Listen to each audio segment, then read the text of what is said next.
Good morning. Hello. Whatever time it is, wherever you are, how are you? How's everything going? Welcome to Shooting the Breeze with Pastor Dawn. Today is August the 26th, and we're going to talk about the early church. We've talked about Jesus the man, and then we've talked about being bishops, and then now we're going to talk about the early church. The early church is right after well, even the time when Paul was um, Apostle Paul was a preaching, if you would, and letting everybody know who Jesus was, what happened to him, the epiphany that Paul himself had. He was talking about that. So we're going to go back in that time, and we're going to talk about what the church was like then, what was happening then, what does it have to do with now? How do we see it, from then till now? And uh, what did God call the church for? What did He call it? What did He send Jesus for? Yeah, I guess we could say that. What did He send Jesus for? What did He really want? To come out of this, to come out of Jesus coming and dying and resurrecting, and what were we supposed to get out of that? Because you have so many things being said even today, even as in the early church, you'll see a lot of things were going on in the very beginning. If this is not something that's just happening, that you may see happening now in the churches, it's not something that's new. Okay, God is doing a new thing now. Uh, and He says, "Shall it spring forth and ye not know it?" So we do know that He'll make ways in the rivers, and um, He make rivers in the desert. Put it that way. And so we're gonna look at that. We're gonna talk about that. I am a researcher. I am no ways or know how a Bible scholar, and I've been to the school of theology. I have not.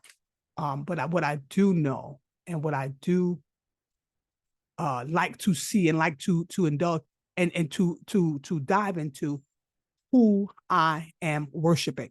That's my main goal. What am I worshiping? Who am I worshiping? And why am I worshiping? This is my main goal. This is why I do my research. This is why I come and bring it to the forefront. I come and want to teach it or talk about it. Not even teach it. It's shooting the breeze. I want to just talk about it, and I'm going to get into it um, because again, it's something dear to me. I want to know what is on the mind of God when it comes to His church. What is He thinking? What is He feeling? What is He thinking now? What happened that so many things today, let's say today, so many things today, or so many people today are turning away from the church. What what happened? What's going on? What's real? What's not? What's the truth? What's the lie? So I think if we go back and research, this is why I said I like to research. I'm not doing it for any other reason but to know. So you go back and say, okay, how did this all start? Because anything that you don't know or don't understand, you research. Anything that, um, it's just like psychology, they have theories, and then when they have the theory, they go research and experiment on people to see if their theory is right. So you go to research, is this right? Is this what I believe the real thing? Is what I've been taught right? Is what I've been heard, whatever I heard, is it right? This is where I am with this. And so to say shooting the breeze, I'm just talking, and I just want to talk about what I've researched. And I would love for people to go research themselves. I welcome a comeback of critique, or say, no, well, this goes like this, or that's not that part, or whatever they learned. It's the same thing. So this is where we are with this, and this is why this here is being done. God directed it. I'm doing it. I love it. I'm going to just go forth with it and have a good time. And I hope I really hope people get something out of it. You know, I do it on Zoom. Yeah, I don't have to share on YouTube, but I do. And it's only the sharing is for learning purposes, for knowledge, for answers to some questions people may have. That's what it's for. And so, as I say, shooting the breeze. So what we do here is, we ask questions. We can ask questions pertaining to what we're talking about for the moment. We can get into something else a little later on if we have to. But it's not something where it's going to be it'll be a teaching, but it won't be a preaching. It won't be a sermon, and nobody can talk until I'm done. No, what we're going to do here is we're going to just talk, and that's why when I put it on YouTube, if you have any comments, questions, please ask.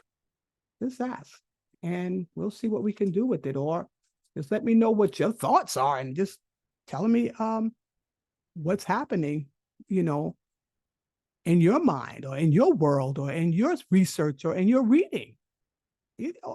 All of the above, all of the above. So the early church is where I'm going to go today and talk about some things that I just looked at.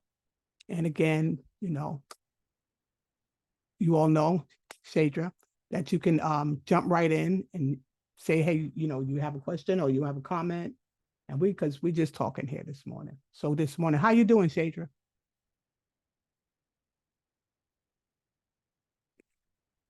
Okay, so you gotta take yourself off mute if you're talking. Okay, maybe stepped away. Okay, so what I'm going to talk about, one thing that I know is that we all know, we found Jesus where Jesus was when we first looked at the Bible or read about him. He was in Rome, and so I looked at the condition of the Roman world. We talk about Jesus. Jesus died, and then what happened after Jesus left? What happened? Okay. So the Roman world. So I was wondering, what were they doing there? How did things go there? So I looked up something, and it says the condition of the Roman world. Right.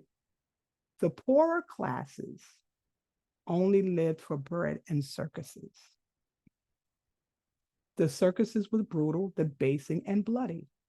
The nation groaned under heavy taxation, and that went for such a waste and extravagance. The state came first. The home had little place in paganism. Women were considered as chattel property. I pinned the women were considered as chattel property. Hold on. I pinned the women were considered as chattel property because that is really significant in the Bible. That's very significant. And because the Bible has so many translations, that right there, that information for me, and it said chattel property, remember that word. And so that information for me was, take another look, Dawn. Take another look at how the women were treated in the Bible because of all the translations, right? So take another look. See what even to look more into that, how Rome treated their women, because mind you, the Israelites had many. Rome did not. It was a law. The reason that you see people with one wife now is because a law was set. God didn't change the fact that these men could not have many women or multiple. I'm guessing right now, multiple partners. If you want to, if everybody's okay with it, this is what I'm seeing. It's what I'm thinking. If everybody's okay with it, why couldn't they do it? So when they made the law that they couldn't have these women, this is where you have one wife, one husband, Paul speaking on those things in the New Testament, right? Okay. And even as I'm talking now, like I said, I don't want it to be like a sermon. So I might just shoot all over the place. Not be all over the place. It's going to be all about the early church, but I'm not going to make points, this point and that point. I'm just going to talk about, the information that I got and how important I pretty much thought it was, right?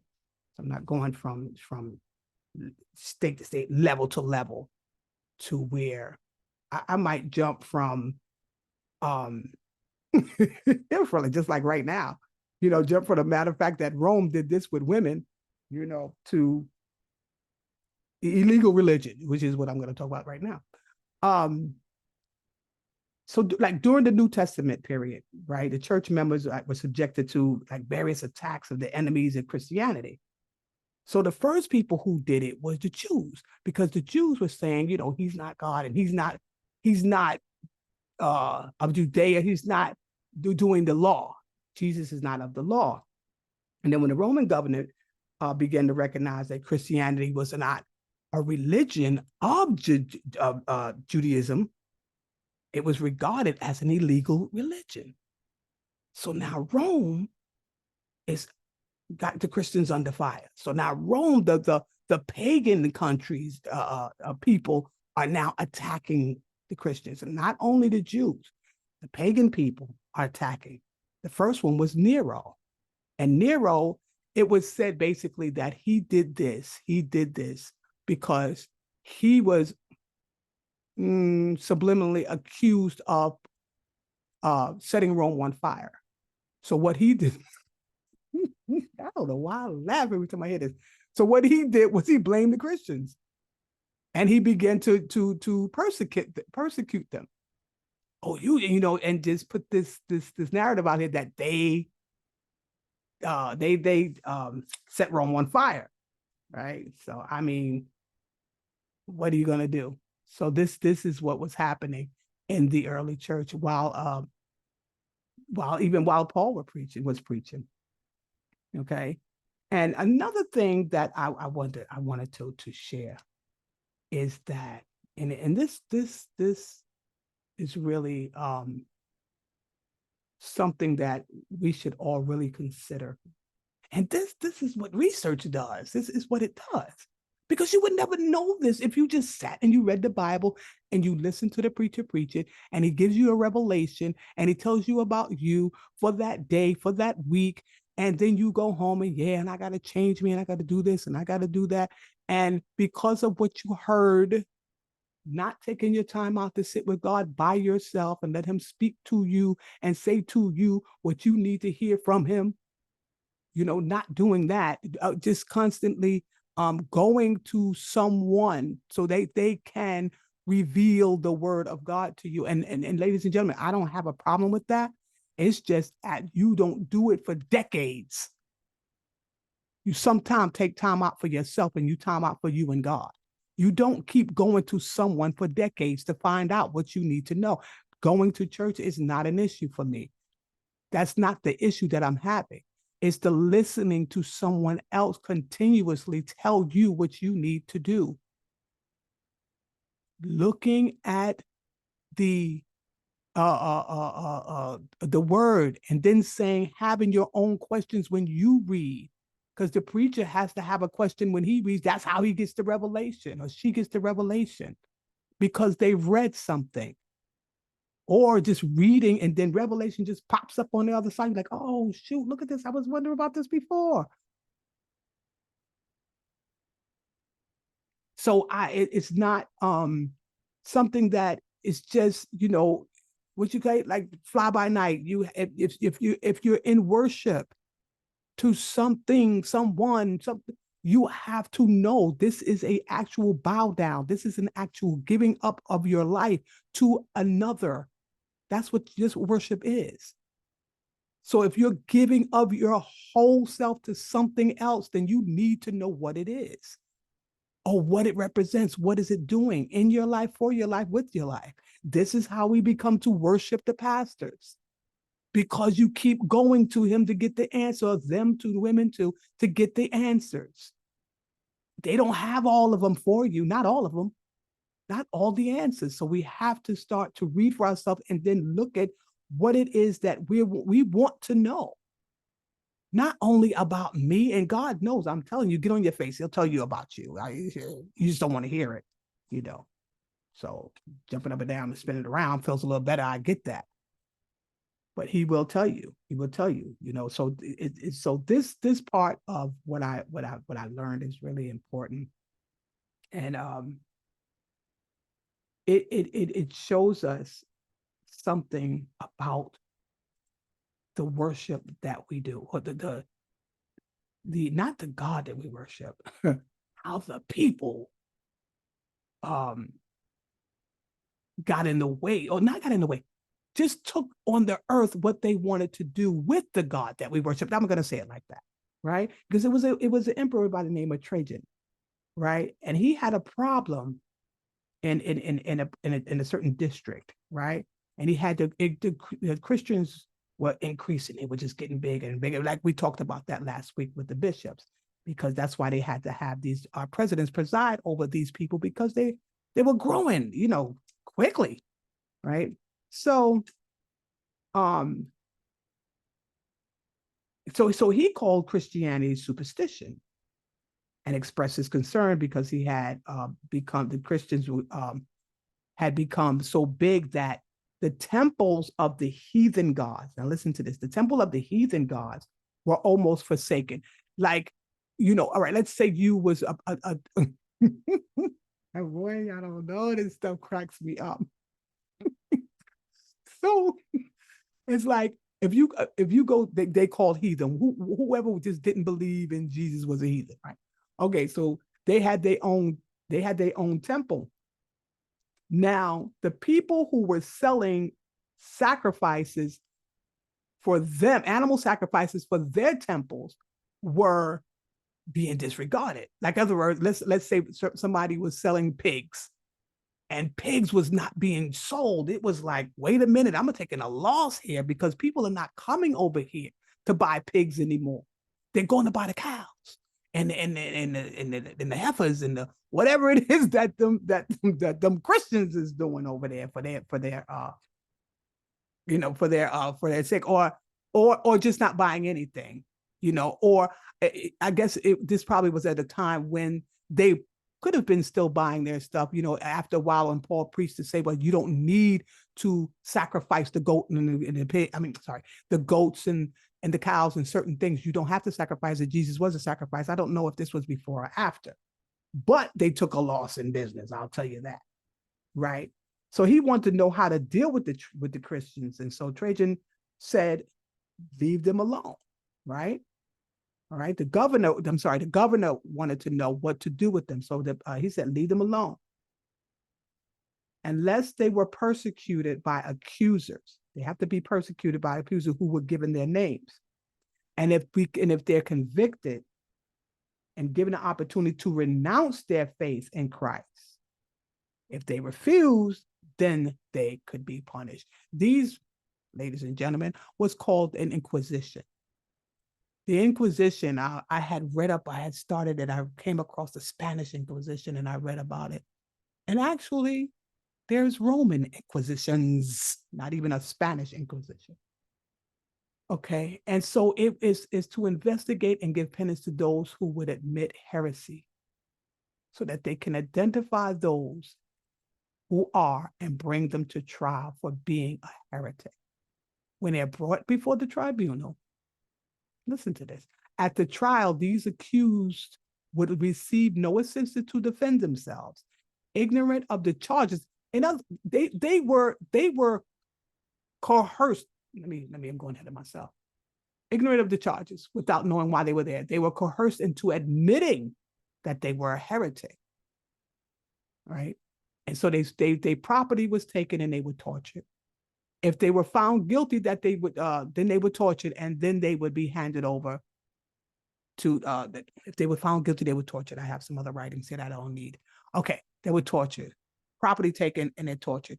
So it's talking to them, speaking to them, and seeing and knowing what they believe. And once they found out what they believe, not knowing that these people were there to actually convict them, they get okay. Let's bring it up to date, because when I think about that time, I think about just sand and no houses. I'm telling you, I really do.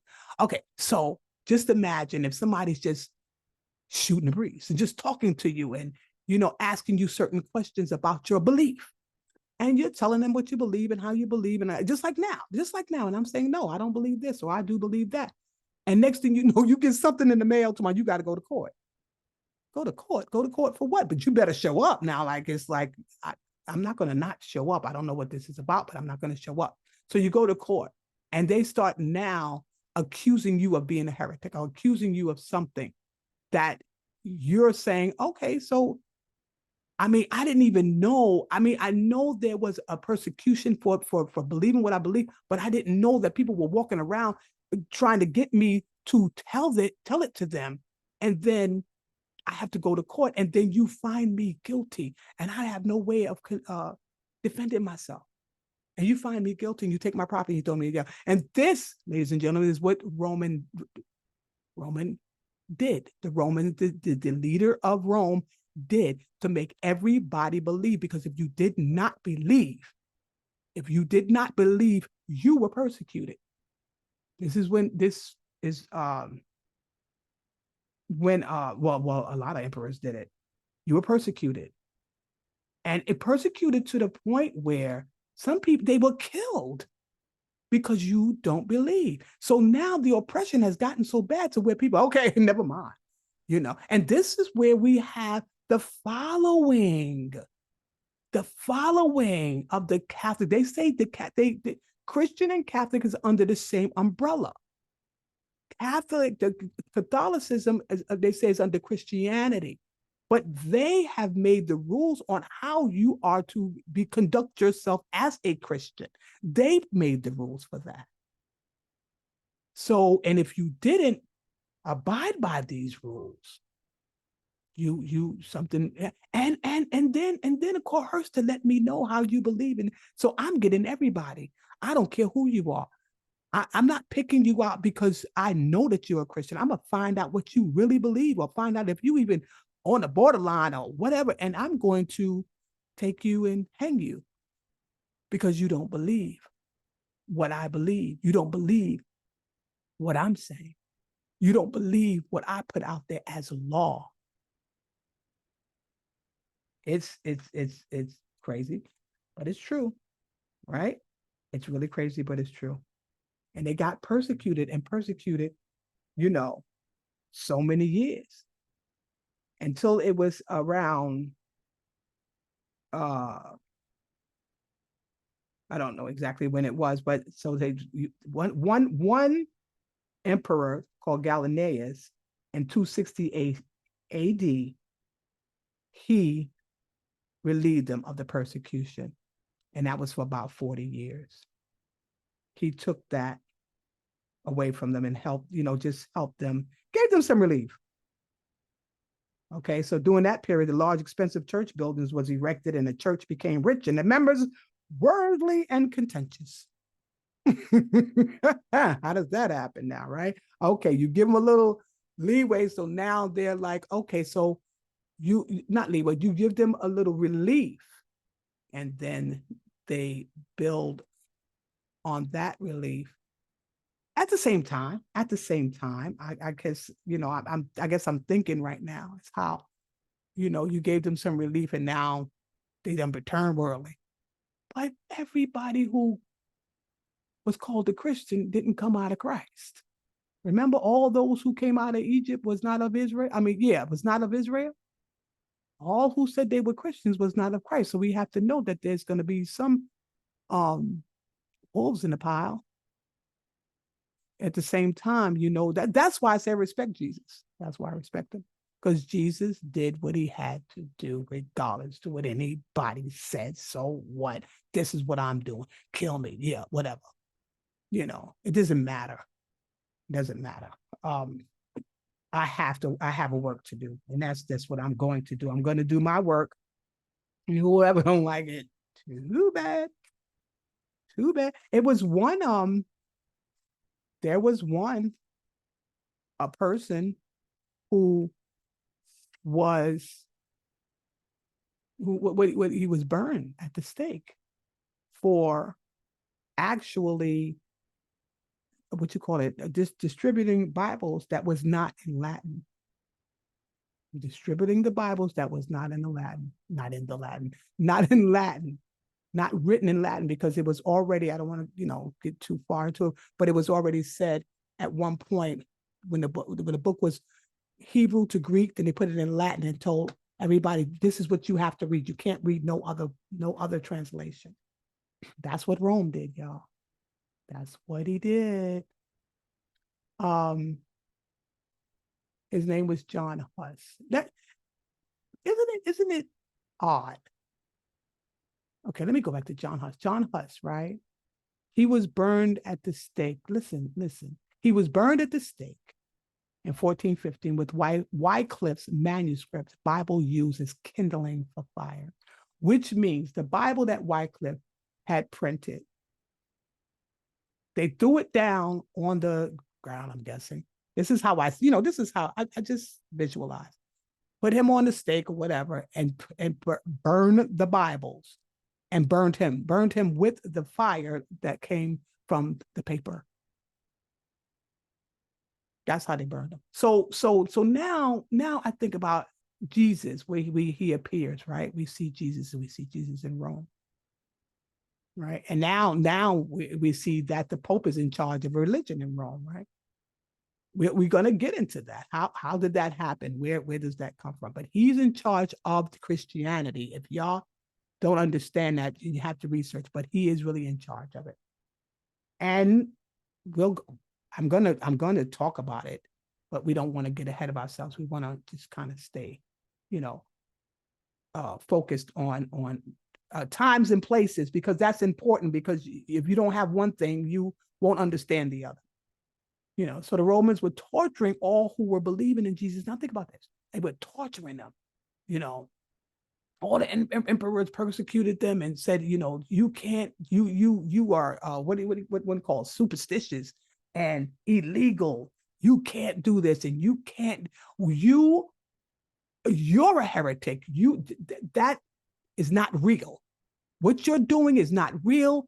And you will be persecuted if you call yourself this. If you go along with this, like they told Paul, if you do this again, we're going to kill you. You can't preach it. You can't talk about it. You can't do anything with it. And for whatever it was, why did they do it? They don't even know. It's just a matter of fact that Jews did it and they followed the Jews, kind of, right? And so when Constantine took over, this is so, when Constantine takes over now, he's telling you now, if you don't believe, I'm going to kill you. 1 minute, if you believe it, I'm going to kill you. If you don't believe it now, I'm going to kill you. Whatever they want to call heresy, hold please.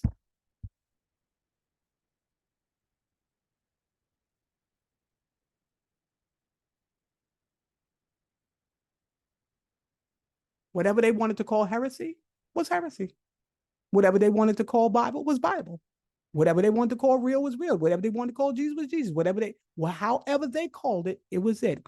Constantine took over, then told everyone if they did not believe in Christianity or the way the Catholics' teachings of Christianity, the Catholic teaching, the Catholic way, not the Hebrew way, the Catholic way, because that changed, they would be tortured or worse. Nowadays, sent to hell. That's how come there is none. The foreshadow of them burning people up with the Bibles, that's probably where they get hell from.